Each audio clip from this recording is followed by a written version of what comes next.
Welcome to Pastor's Chat today.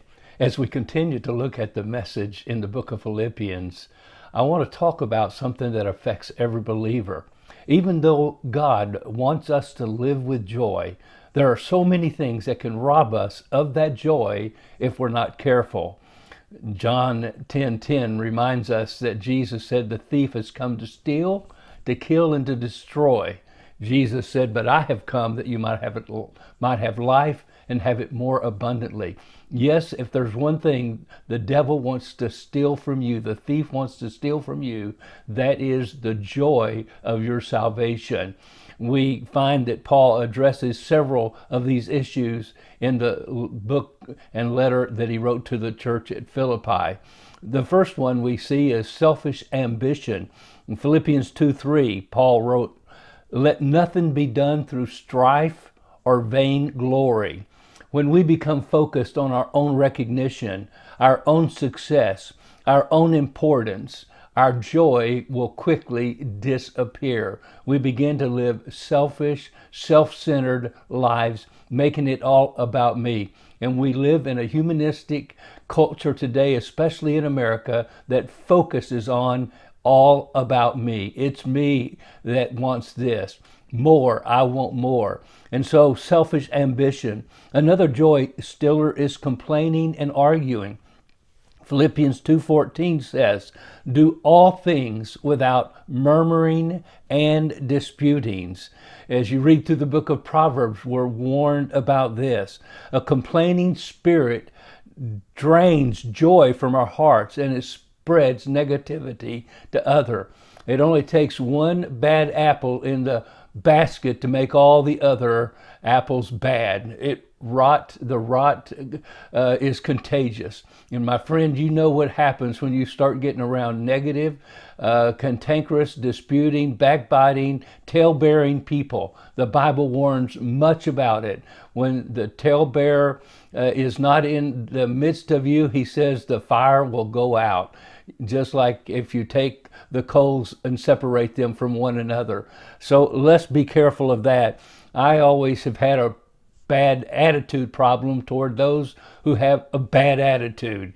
When I get around people with a bad attitude, it affects me too. I'm telling you, it's something we must be careful about. Complaining and arguing. Do all things without murmuring and disputings. Another joy stiller is worldliness. In chapter 3, verses 18 through 19, Paul writes, for many walk, of whom I told you before, and tell you even now, weeping, that they are the enemies of the cross of Christ, whose end is destruction, whose God is their belly, and whose glory is in their shame, who set their mind on earthly things. When our heart becomes focused on the world rather than on Christ, our joy fades. Remember Colossians chapter 3, Paul wrote something similar to the church at Colossae. If then you were raised with Christ, seek those things which are above, where Christ is sitting at the right hand of God. Set your mind on things above, and not on things of the earth.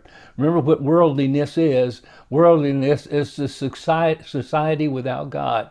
That's why we're told in 1 John chapter 2, verse 15, 16, love not the world, neither the things that are in the world. If any man love the world, the love of the Father is not in him. And then we see that another joy stiller is anxiety and fear. Philippians 4:6. Be careful for nothing, but in everything by prayer and supplication with thanksgiving, let your requests be made known unto God. Worry and fear can crowd out the peace and joy that God wants us to experience.